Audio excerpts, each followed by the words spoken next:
My name is Coretta Scott King, and I'm the wife of Martin Luther King Jr. He was a great leader of the civil rights movement, a magnificent preacher, a wonderful friend, courageous fighter, prolific speaker, an inspirational mentor, a loving father, and most of all, the best man I could have ever called my loving husband.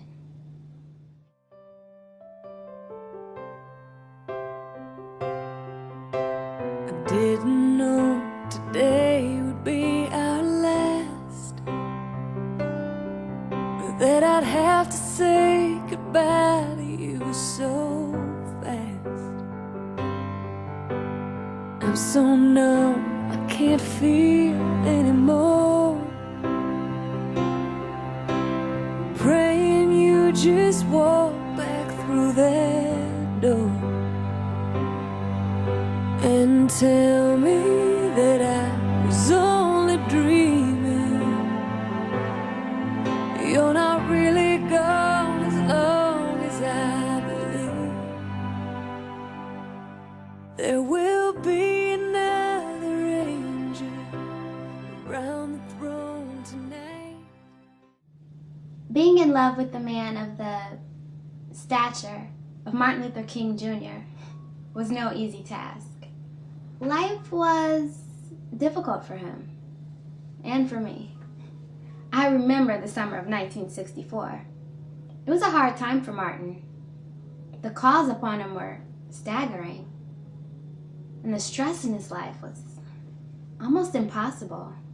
He was away from our home in Atlanta much of the time, involved in the struggle for voter registration, the movement for integrating facilities, trips to Germany, the presidential campaign, and many other difficult, strenuous tasks. But even though I had less and less time with him, my love for Martin never wavered, nor my support for him in the movement. So, since he was constantly busy and overwhelmed with things to do, I naturally became concerned about his well-being. Soon after his return from Germany, I encouraged him to go to St. Joseph Hospital in Atlanta for a checkup, thinking that in this way he'd at least get a couple of days rest. At about 9 o'clock, on the morning after Martin went to the hospital, the telephone rang. It rang most of the time in our house. Many calls were from people with whomever Martin worked, or who wanted to give support to the movement, or who wanted help from him. But many times, the telephone brought threats, abuse, and a stream of obscenity. This time when I answered, the voice on the line said, "Hello." This is the Associate Press. I would like to speak to Dr. Martin Luther King. Dr. King is not home right now. Is this Mrs. King? Is this Mrs. Dr. Martin Luther King? Yes, it is. We have just received word from Norway that your husband has been given the Nobel Peace Prize for 1964. Is it possible for me to get in touch with Dr. King for a statement? I can contact my husband and have him call you back. Well, can I get your reaction to this wonderful news? It's hard to say yet how I really feel. It was too much to fully comprehend, but I tried to act calmly. Of course, I had read in newspaper stories that Martin was being considered for the prize and that he was high on the list of possible winners.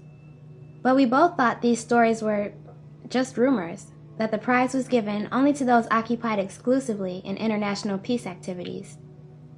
Though Martin had often written and spoken of nonviolence as the salvation of a world in peril, we did not feel others saw the broad implications of his philosophy. This year, the prize is worth $54,000. What do you suppose Dr. King would do with all that money? I'm sure he'll give it all to the freedom movement.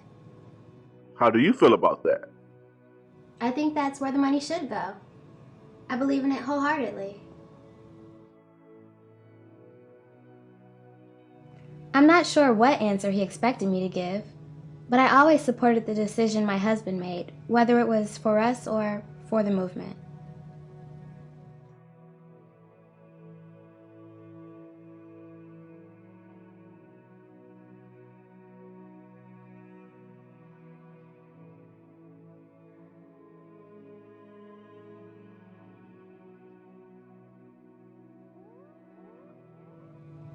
Now, once I hung up the phone, it took me quite a while to analyze my reactions. Of course, the phone kept ringing, and my first thought was that Martin had only been in the hospital resting for 1 day. And of course, this meant that he'd get absolutely no rest, because all kinds of people would be trying to get to him. It seemed as if every time he got to the point where he wanted to get away from things, something would always happen.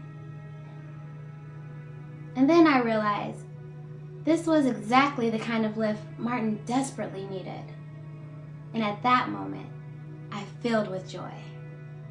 As I sat there quietly, I started to be overcome by the Holy Spirit, and all I could do then was pray. Thank you, dear Father.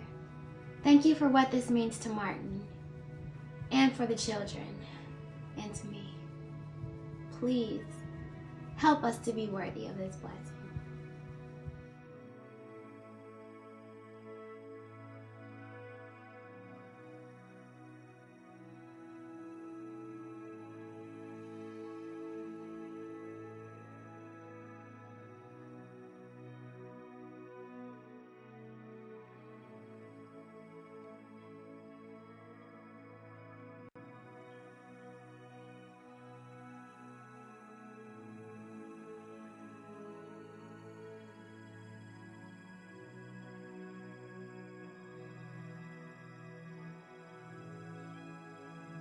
Later on that day, I received a call from the staff at the Southern Christian Leadership Conference office to tell me that Martin had set up a press conference at the hospital, and he asked that I come and join him.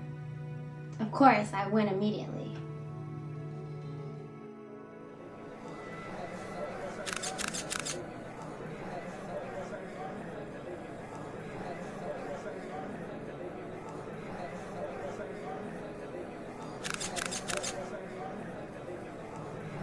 As the reporters asked questions, and Martin answered their questions easily and calmly, as he always did, I found my thoughts veering off. Now, of course, I was pleased with Martin winning, but at the same time, I was pondering, why? Why was Martin's contribution considered of international importance? What was the deeper meaning of all of this? Some meaning that we were not yet able to understand. For this was just not a prize for civil rights, but for contributing to world peace. Though we were happy, I realized the tremendous responsibility that this placed on Martin. This was, of course, the greatest recognition that had come to him. But we both knew that to accomplish what the prize really implied, we still had a long way to go. It was a great tribute, but an even more awesome burden. I felt pride and joy, and pain too, when I thought of the added responsibilities my husband must bear. And it was my burden too.